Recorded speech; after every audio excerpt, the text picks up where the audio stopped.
बहुत समय पहले की बात है। किसी नगरी में एक युवक रहा करता था।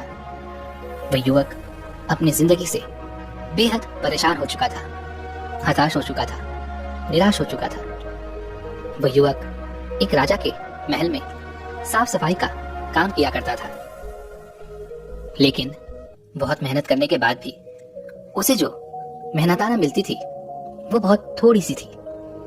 उस पैसों से ना तो वह अपने परिवार का गुजर बसर कर पा रहा था, ना ही उसके परिवार का कोई खर्चा उन पैसों से चल पा रहा था, जिसकी वजह से उसकी पत्नी भी उसे ताने मारती, उसे तरह तरह की बातें सुनाती।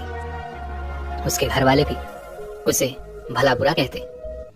वह उन पैसों से ना तो अपने जीवन को सुख में बना पा रहा था और ना ही अपने परिवार की किसी भी जरूरतों को पूरा कर पा रहा था। उसके घर वाले हमेशा उससे कहते, तुमसे अच्छा तो पड़ोसी का बेटा है जो बहुत कामयाब है और अच्छे पैसे भी कमाने में सक्षम है।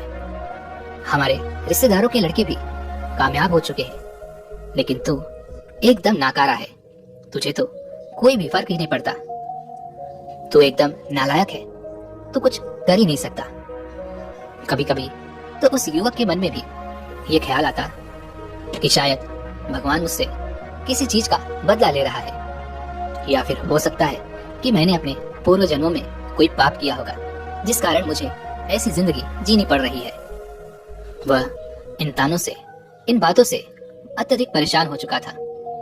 एक दिन राजा के महल में एक गुरु आए थे। उन गुरुवर ने वहां पर प्रवचन दिया। प्रवचन में वह गुरुवर कहते हैं कि हम मनुष्यों को अपने कर्मों पर ध्यान देना चाहिए। जो व्यक्ति अच्छे कर्म करता है उसे अपने जीवन में सुख और शांति प्राप्त होती है। वह अपने जीवन में हर सुख शांति को प्राप्त कर पाता है। हमें आलसी नहीं बल्कि मेहनती बनना चाहिए। अपने कार्यों को पूरी लगन और मेहनत के साथ करना चाहिए। इससे हमारे जीवन में सुख और शांति बनी रहती है। व्यक्ति ने वह प्रवचन बहुत ही ध्यानपूर्वक सुना और उसमें बताई हुई हर एक बात को अपने जीवन में उतारने लगा।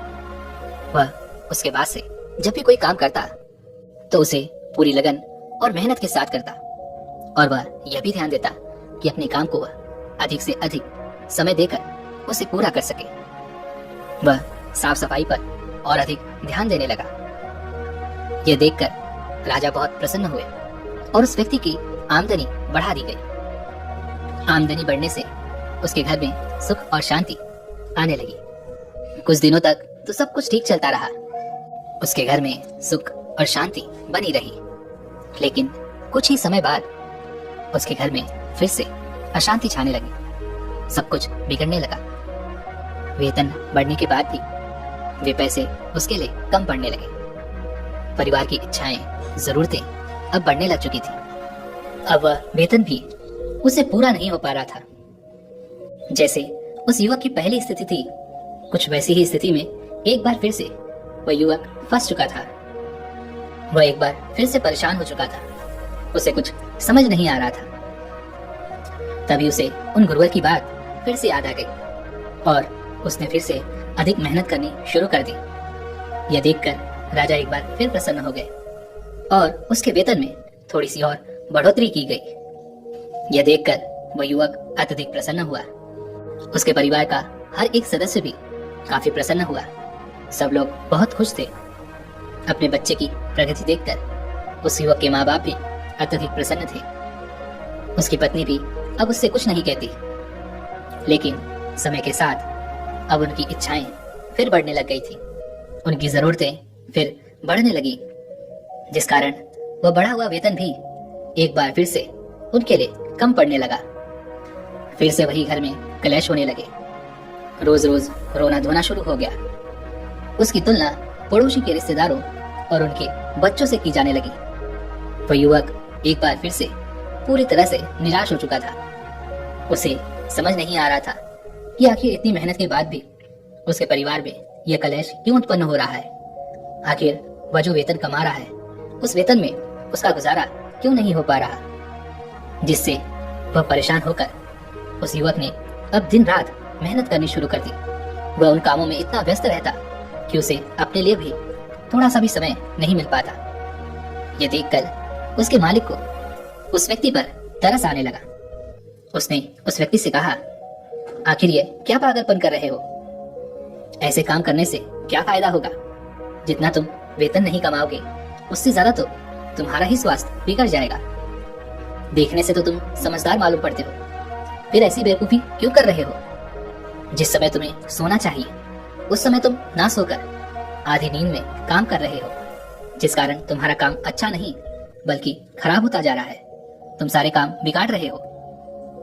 ये लो, अगर तुम्हें पैसों की जरूरत है तो ये कुछ पैसे रखो और वापस अपने घर की ओर लौट जाओ। जाकर आराम करो। जब तुम्हें अच्छा महसूस हो तब तुम काम पर वापस आ जाना।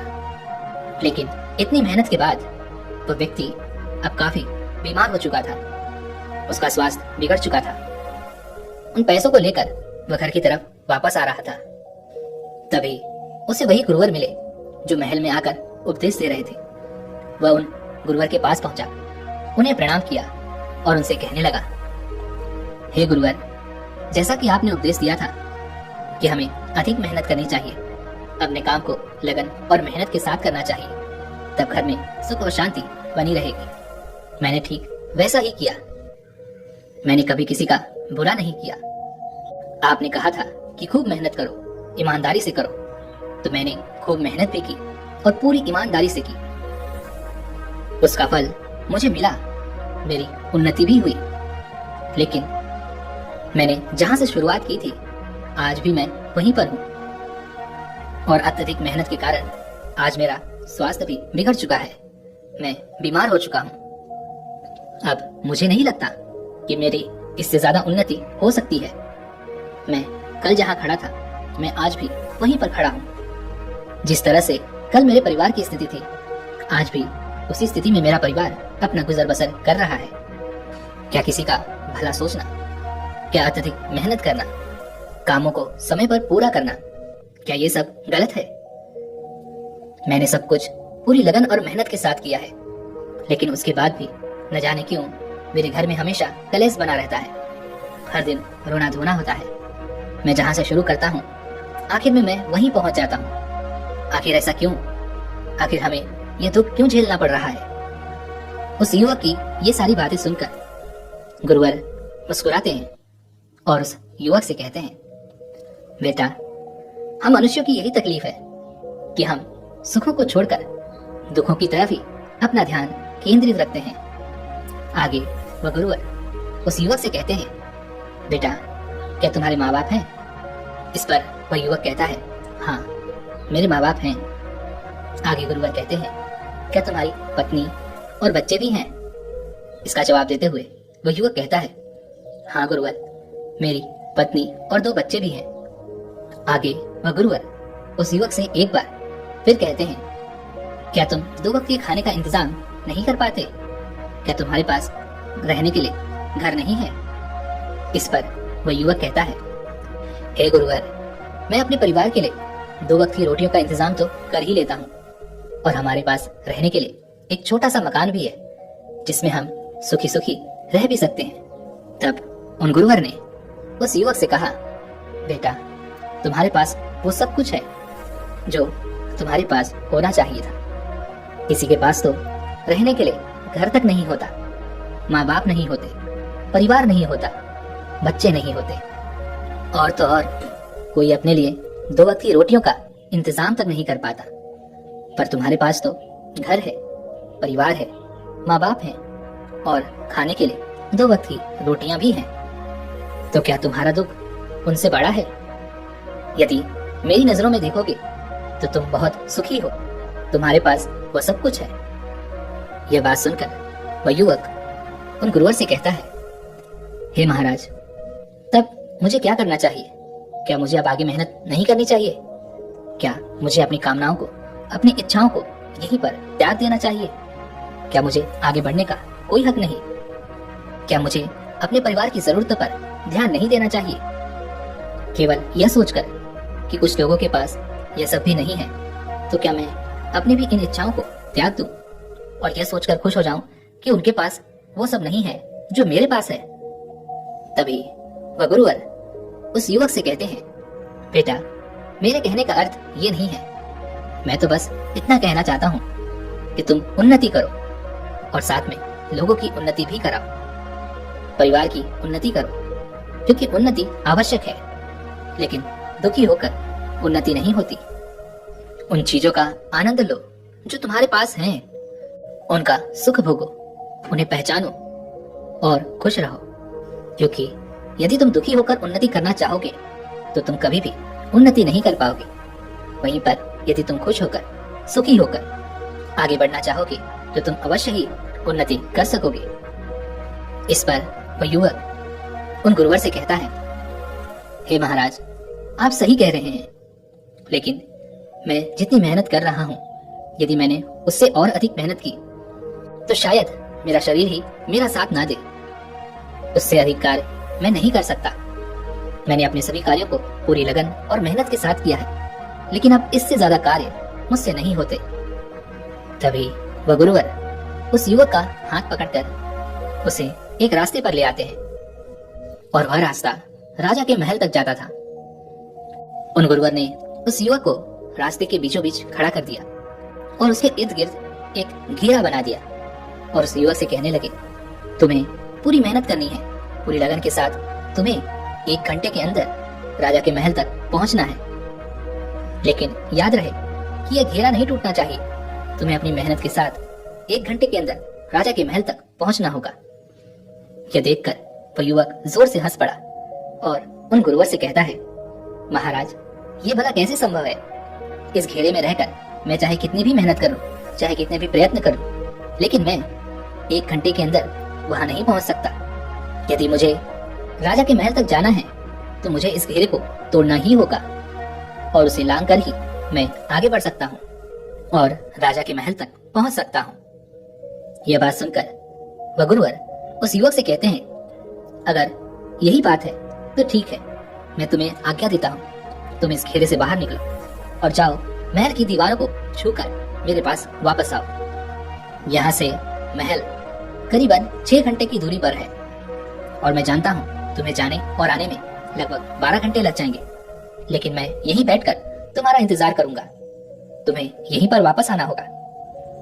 उस युवक ने कहा, ठीक है गुरुवर, यदि आप मेरा यहाँ पर इंतजार करेंगे तो मैं अभी जाता हूँ। वह युवक तुरंत ही महल की ओर उसने दौड़ लगा दी और वह गुरुवर वहीं पर पास ही के एक पेड़ के नीचे छाया में आराम से बैठ गए और उस युवक के वापस लौटने का इंतजार करने लगे। तभी केवल 6 घंटों में ही वह युवक महल की उन दीवारों को छूकर वापस लौट आया और आकर उन गुरुवर से कहता है, हे महाराज, जैसा कि आपने कहा था, मैं उन महल की दीवारों को छूकर वापस आ चुका हूँ। यह बात सुनकर वह गुरुवर बड़े ही अचंभित हुए। उन्होंने उस युवक से कहा, नहीं, तुम झूठ कह रहे हो। जो सफर 12 घंटे का है उसे तुमने 6 घंटों में ही कैसे पूरा किया? यह झूठ है। अपनी सफाई में वह युवक उन गुरुवर से कहता है, हे महाराज, मैं सच कह रहा हूँ और मुझे झूठ बोलकर क्या मिलेगा? मैं यहाँ से तेजी से भागता हुआ निकला और जितनी तेजी से मैं यहाँ से गया था, मैंने पूरा सफर उतनी ही तेजी से तय किया और वापस लौट आया। गुरुवर और उस युवक की बातें वहां पर उपस्थित कुछ लोग सुन रहे थे। वे सभी भी बड़े आश्चर्यचकित थे कि 12 घंटे का सफर इस युवक ने केवल 6 घंटे में कैसे पूरा कर लिया। वहां पर उपस्थित किसी को भी इस बात पर विश्वास नहीं था। उन्हीं में से एक व्यक्ति ने उस युवक से कहा, यदि तुम झूठ नहीं कह रहे हो तो तुम्हें इसका प्रमाण देना होगा। तुम्हें फिर से एक बार यह साबित करना होगा कि तुम सच कह रहे हो। तुम महल की दीवारों को छूकर वापस लौटे हो, तुम्हें ये दोबारा करना होगा। इस पर वह युवक कहता है, मैं सच कह रहा हूँ और मैंने केवल 6 घंटों में ही इस सफर को तय किया है, लेकिन मैं आज दोबारा इस सफर को तय नहीं कर सकता क्योंकि मैं बहुत थक चुका हूँ। लेकिन कल मैं अवश्य ही आपको एक बार फिर से ये करके जरूर दिखाऊंगा। वहां पर उपस्थित हर एक व्यक्ति ने उस युवक की बात मान ली। दूसरे दिन सुबह सुबह गुरु और वहां पर उपस्थित सभी व्यक्ति एक बार फिर से इकट्ठा हुए, जिसमें से एक व्यक्ति महल की दीवार के पास जाकर खड़ा हो गया और उसके पास एक निशानी थी जिसे उस युवक को वहां से लाना था। एक बार फिर से उस युवक ने सफर तय करना शुरू किया और अब की बार तो उसे 6 घंटे भी नहीं, केवल 5 घंटे ही लगे और वह महल की दीवारों से होकर वापस लौट आया था। अब की बार भी किसी को विश्वास नहीं था, लेकिन महल के पास जो निशानी उसे दी गई वह उसे लेकर आया था और ये देखकर हर कोई बहुत हैरान था। कोई भी यह समझ नहीं पा रहा था कि आखिर इस व्यक्ति ने 12 घंटों के सफर को 5 घंटे में कैसे तय किया। सभी लोग बड़े प्रसन्न थे, सभी लोग उस व्यक्ति की प्रशंसा कर रहे थे। कई लोगों ने अपने यहाँ पर उसे काम का न्योता भी दिया और कहने लगे कि हमें तुम्हारे जैसे व्यक्ति की ही जरूरत है। तुम बहुत मेहनती हो, ईमानदार हो। तुम्हें आज जितना वेतन मिल रहा है हम उससे 5 गुना वेतन तुम्हें अधिक देंगे, लेकिन तुम मेरे लिए काम करो। लेकिन वहीं पर उपस्थित कोई व्यक्ति उसे 6 गुना तो कोई 7 गुना वेतन देने के लिए तैयार था। यह सब देखकर वह व्यक्ति बहुत प्रसन्न हुआ। वह फूले नहीं समा रहा था। उसने गुरुवर से कहा, हे गुरुवर, आखिर ये सब क्या हो रहा है? गुरु ने कहा, यदि तुम एक सीमित दायरे के अंदर काम करते रहोगे तो तुम कभी भी कितनी भी मेहनत क्यों ना कर लो, तुम एक सीमित उन्नति ही प्राप्त कर सकोगे। तुम उससे कभी आगे नहीं बढ़ सकोगे।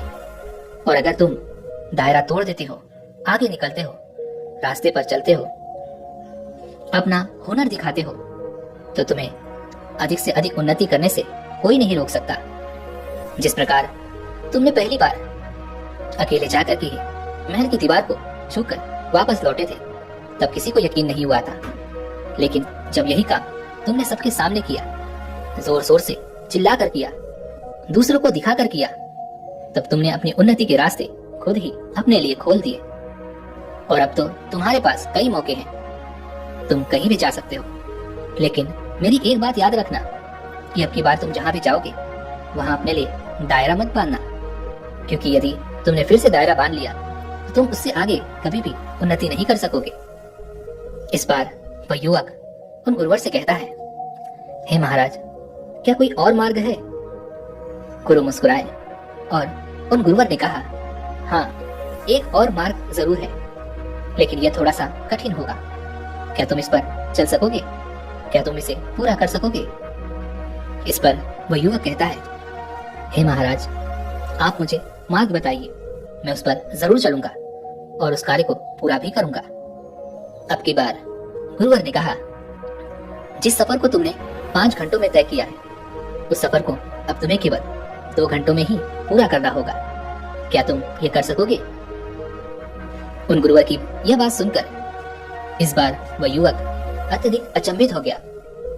उसे यह समझ नहीं आ रहा था कि आखिर उस 5 घंटे के सफर को वह 2 घंटे में कैसे तय करेगा।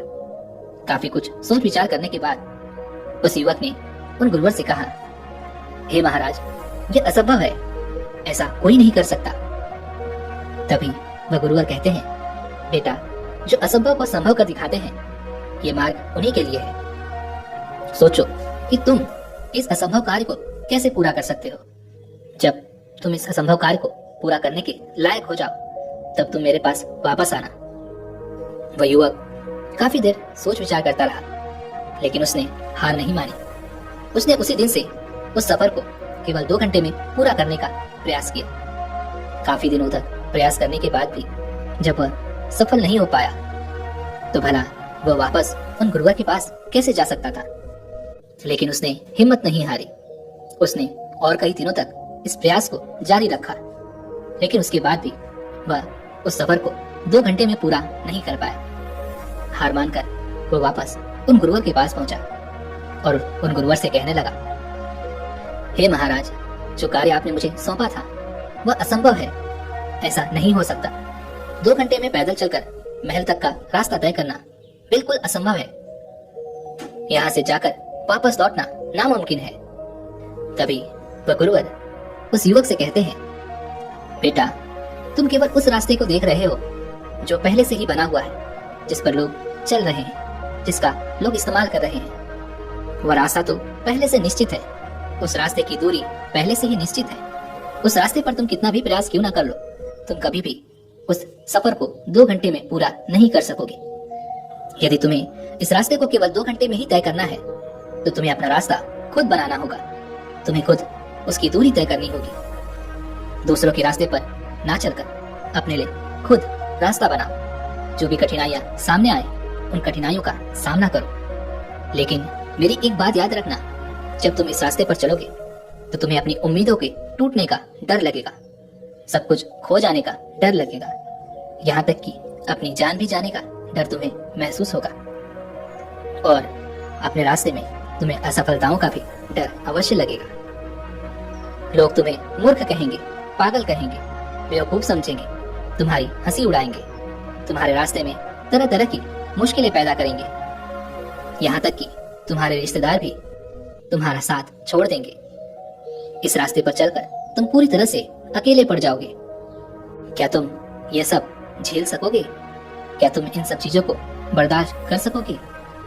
जो व्यक्ति सफल होना चाहता है, जो व्यक्ति उन्नति करना चाहता है, उन्हें अपना मार्ग खुद ही बनाना पड़ता है। और उनके रास्ते में ऐसी कई सारी अड़चनें आती और चली जाती हैं, लेकिन वे कामयाबी के जुनून में इस तरह से डूबे रहते हैं कि अपनी मंजिल को वो कभी नहीं छोड़ते और वह अपना रास्ता धीरे धीरे तय करते ही चले जाते हैं। और जब वह कामयाब हो जाते हैं तो लोग भी उनके पीछे उनका गुणगान करते हुए चले आते हैं। यह सुनकर वह युवक उन गुरुवर को प्रणाम करता है और उनसे कहता है, हे महाराज, जैसा आपने मुझे कहा है एक नया मार्ग बनाना, अब से मैं अपने मार्ग पर चलूंगा और 12 घंटे के इस सफर को केवल 2 घंटे में मैं पूरा करके ही दिखाऊंगा।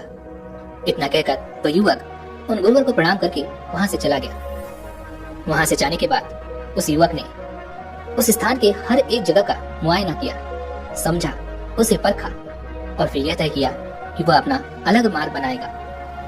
तभी उसे एक रास्ता दिखाई दिया। वह रास्ता जंगल से होकर गुजरता था। जंगल में कई खतरनाक जानवर थे, कई तरह का खतरा था, जान भी जा सकती थी।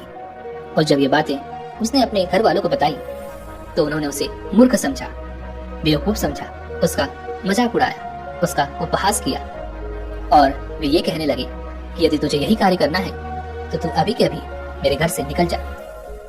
लेकिन वह व्यक्ति नहीं माना। उसने जंगल के रास्ते को साफ करना शुरू कर दिया। गुरु की नजर उस युवक पर बनी हुई थी। वह गुरुवर उस युवक का ध्यान दूर से ही रख रहे थे। जो भी उस युवक को यह रास्ता बनाते हुए देखता वह उसे मूर्ख और पागल ही समझता, क्योंकि कोई भी व्यक्ति अपनी जान के पीछे क्यों पड़ा रहेगा। इस जंगल में कई खूंखार जानवर थे। सब यही सोच रहे थे कि आखिर यह मार्ग किसके लिए बना रहा है, पर उस युवक ने किसी की बात नहीं सुनी। धीरे धीरे समय बीतता गया। समय के साथ उस युवक का निश्चय भी दृढ़ होता गया और लगभग 6 महीने के बाद उसने वह रास्ता तैयार कर लिया। एक रात जब वह काम कर रहा था तो उसे सांप ने काट लिया। वह लगभग मृत्यु के करीब पहुंच चुका था, लेकिन उसे किसी तरह से बचा लिया गया। और ऐसे ही करके उस पूरे समय में उसका सामना कई खूंखार जानवरों से भी हुआ, कई तरह के कीड़े मकोड़ों से भी हुआ। वे उनसे जूझकर अपने मार्ग पर अड़ा रहा और उसने अपने मार्ग को कुछ इस तरह से बनाया था कि आने वाले लोगों को जंगली जानवरों से खतरा कम हो सके। उसके इस कार्य की चर्चा पूरे नगर में होने लगी। राजा तक भी यह बात पहुंच चुकी थी। अब राजा भी उस पर नजर रखे हुए थे। लेकिन तकरीबन 6 महीनों के अंदर उसने इस रास्ते को तैयार कर लिया और आखिरकार वह वापस अपने गुरुवर के पास पहुंचा और उनसे कहने लगा, हे गुरुवर, जैसा कि आपने कहा था, मैंने अपने लिए एक नया मार्ग बनाया है और इस मार्ग से हम महल तक केवल 1 घंटे में ही पहुंच सकते हैं। यह सुनकर वह गुरुवर अत्यधिक प्रसन्न हुए और यह बात राजा तक भी पहुंच गई। राजा ने भी इस मार्ग का निरीक्षण किया और उन्होंने भी पाया कि यहाँ से महल की दूरी केवल 1 घंटे में ही तय की जा सकती है। यह देखकर राजा अत्यधिक प्रसन्न हुए। राजा ने उस युवक को दरबार में बुलाया और उससे कहा, तुम्हारे अंदर तो बहुत बड़ा हुनर है, तुमने बहुत अच्छे तरीके से इस मार्ग को तैयार किया है और वह भी अकेले। मैंने और मेरे मंत्रियों ने कई बार इस रास्ते को छोटा बनाने की कोशिश की थी, लेकिन हर बार कुछ न कुछ समस्या, कुछ न कुछ अड़चन अवश्य खड़ी हो जाती। लेकिन तुमने तो इस कार्य को कर दिखाया। इसके लिए तुम जो चाहो वह इनाम हम तुम्हें देने के लिए तैयार हैं और इस राज दरबार में एक मुख्य पद भी तुम्हें अवश्य दिया जाएगा। लेकिन वह युवक इतना सम्मान पाकर अत्यधिक प्रसन्न हुआ और जो उससे नाराज थे, जो लोग उसे मूर्ख कह रहे थे, जो लोग उसका उपहास कर रहे थे, जो रिश्तेदार, जो परिवार उसका साथ छोड़ चुके थे, वे लोग उसके सामने नतमस्तक हो गए। वह गुरु के पास पहुंचा और उसने कहा, हे गुरुदेव, आज मैं जो कुछ भी हूँ, आज मैंने जो कुछ भी पाया है, ये सब आप ही के मार्गदर्शन के कारण हुआ है। इसके लिए मैं आपका आभारी हूँ। हे गुरुवर, आपका बहुत बहुत धन्यवाद। दोस्तों, हम भी अपने जीवन में अपनी क्षमताओं को बांध लेते हैं। एक ऐसे घेरे में हम अपने आप को रखते हैं जिसे तोड़कर निकलना हमारे लिए बहुत मुश्किल हो जाता है और हम उससे कभी निकलना भी नहीं चाहते। जब भी हम कुछ बड़ा सोचते हैं, कुछ बड़ा करने की कोशिश करते हैं, तो हमें कठिनाई महसूस होती है, हमें डर लगता है, हम हमेशा दूसरों के पीछे चलना पसंद करते हैं, जीवन में सुगमता और आसानी ढूंढते हैं। चुनौतियां लेना हमें डराता है, लेकिन वास्तविकता तो यही है कि यही चुनौतियां, यही डर, ये मुसीबतें, ये कठिनाइयां, ये परिस्थितियां ही हमें मजबूत बनाती हैं। आने वाले समय के लिए ये हमें रास्ता दिखाती हैं और यही हमें एक एक करके अपनी मंजिल तक पहुंचाती हैं। इसके बिना हम मंजिल तक कभी नहीं पहुंच सकते, क्योंकि जब तक हम असफलता नहीं देखते, तब तक हम सफल होने का प्रयास भी नहीं करते। दोस्तों, उम्मीद है कि आपने आज की इस वीडियो से जरूर कुछ न कुछ सीखा होगा। तो आज की इस वीडियो को लाइक और अपने दोस्तों के साथ शेयर करना ना भूलें और हमें ऐसे ही सपोर्ट करने के लिए चैनल को सब्सक्राइब और घंटी बटन को भी जरूर दबा दें। चलिए मिलते हैं ऐसे एक और वीडियो में, तब तक के लिए अपना ख्याल रखें। धन्यवाद।